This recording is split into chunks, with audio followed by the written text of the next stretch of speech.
En el siguiente video se presentará un análisis de la NIC 33 y 37.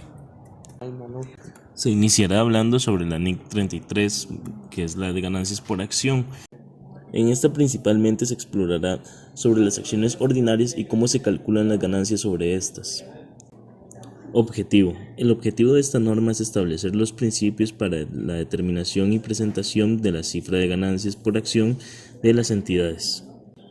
En esta norma se mencionan dos tipos de acciones, las acciones ordinarias y las acciones preferentes. Las acciones ordinarias son aquellas en las que los que las poseen tienen cierta voz y voto dentro de la organización, además de que no tienen un monto establecido de ganancias. En cambio, las preferentes que sí lo tienen y no tienen voz ni voto dentro de la operación de la empresa.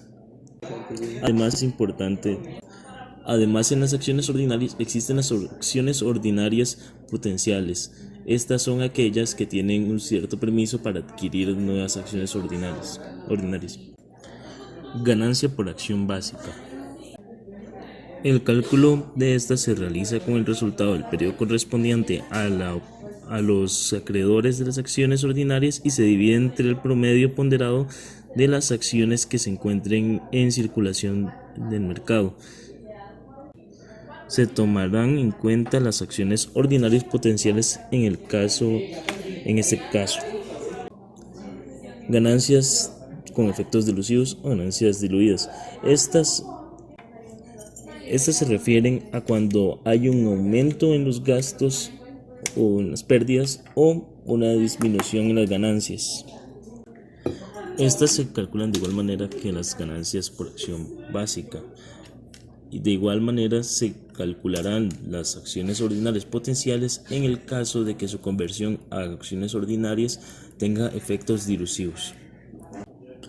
En la fórmula para sacar las ganancias se contempla la cantidad de acciones ordinarias que se encuentran en circulación. Entonces, en el caso que este número de acciones que se encuentran circulando se altera, es necesario ajustar esto para que los resultados sigan proporcionando lo que sucede en retroactivos. Se realizan cuando el número de acciones ordinarias en circulación varía de forma que se hace necesario actualizar este dato. La NIC 33 establece que una vez identificado el cambio, debe darse la modificación en la información de todos los periodos en cuanto a sus ganancias básicas y diluidas.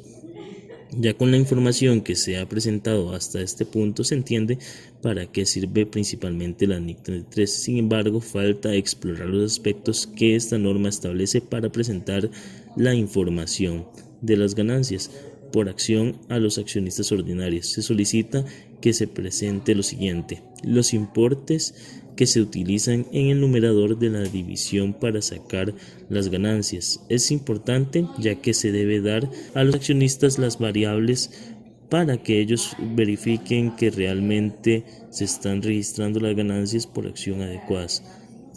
El promedio ponderado de las acciones circulantes es otra variable que se necesita para poder sacar cuál es la ganancia por acción.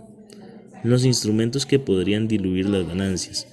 Es parte de la información que ayudará a los accionistas a entender cuáles son los principales riesgos. A partir de estos, las personas interesadas pueden decidir si invertir contrastando esta información con los planes de gestión de la organización o en caso de alguien que quiera hacer, en el caso de que alguien quiera ser un accionista preferente, o en el caso de un accionista ordinario podría evaluar la situación para aportar ideas a la organización, además de que este dato puede ayudar a estimar si van a tener un buen margen de ganancia en un determinado periodo, ya que se puede evaluar si la compañía será expuesta a tener pérdidas o bajas en sus ganancias. Sin lugar a duda, información primordial que debe hacerse pública. Descripción de las transacciones que se realicen en el determinado periodo para saber más precisamente qué ocurrió para que la ganancia fuera alterada o se mantuviera. Con esta información se terminan con las principales secciones que se pudieron inferir de la NIC 33. NIC 37. Objetivo de la NIC 37. Se busca la medición y reconocimiento sean apropiados, además de que se presente la información necesaria, sean fechas de vencimiento e importes. Esto para que los usuarios tengan la comprensión de su naturaleza. Provisiones. Deben determinar una obligación presente, ya sea legal o implícita, de un producto de un suceso pasado. Es probable que se deba utilizar recursos económicos para su pago. Se puede estimar fiablemente su valor, a excepción de que éste presente alguna característica de poco fiar. Suceso pasado. Estos sucesos provocan que haya una necesidad de una obligación con una situación. Suceso presente. Tiene el plazo de actuar durante su periodo de información y puede contar con apoyo de opiniones de expertos y diversas evidencias que ayuden a identificar si es una obligación o no. Salida probable de recursos. Se debe reconocer una verdadera salida de recursos para que se haga una provisión de pago. Si se considera que hay muchas salidas de dinero al mismo tiempo, se determinará como un conjunto las posibilidades similares. Estimación fiable. Se determina basándose en un conjunto de enlaces posibles de la situación hipotética o incierta. Pasivos contingentes y activos contingentes. Los pasivos contingentes son de procedencia de una necesidad. Como sugiere la palabra, contingente no se calculan, no explícitamente son necesarios y son a futuro o presente.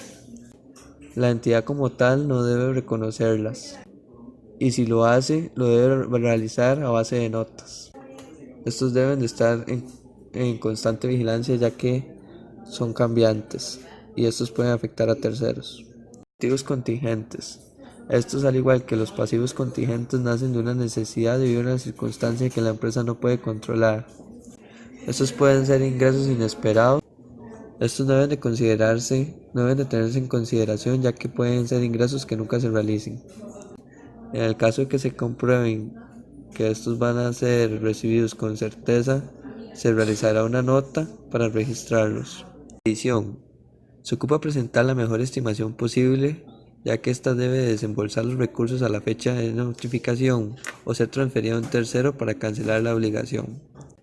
Por ende, esta notificación debe de ser racional. Además, se debe calcular todas las estimaciones posibles con dichos desenlaces, ya que estos pueden afectar el estado financiero.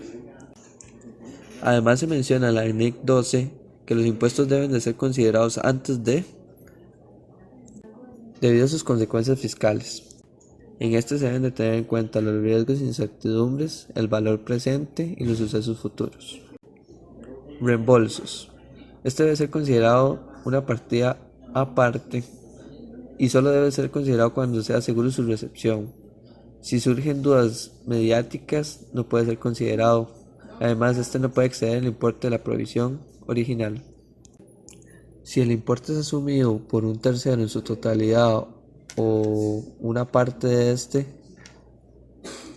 y la entidad hizo los aportes respectivos, el dinero debe ser devuelto o pagado directamente. Además, si un tercero está implicado en el caso y éste no paga, su totalidad será cobrada a la entidad en cuestión. Contratos. Los contratos onerosos se definen como contratos que no son posibles conllevar y que el gasto supere el beneficio. Algunos contratos pueden ser revocados sin pagar ninguna compensación. Otros contratos proponen obligaciones y derechos que deben seguir algunas de las partes o ambas. Cualquier contrato que no cumpla el requisito oneroso no forma parte de esta norma.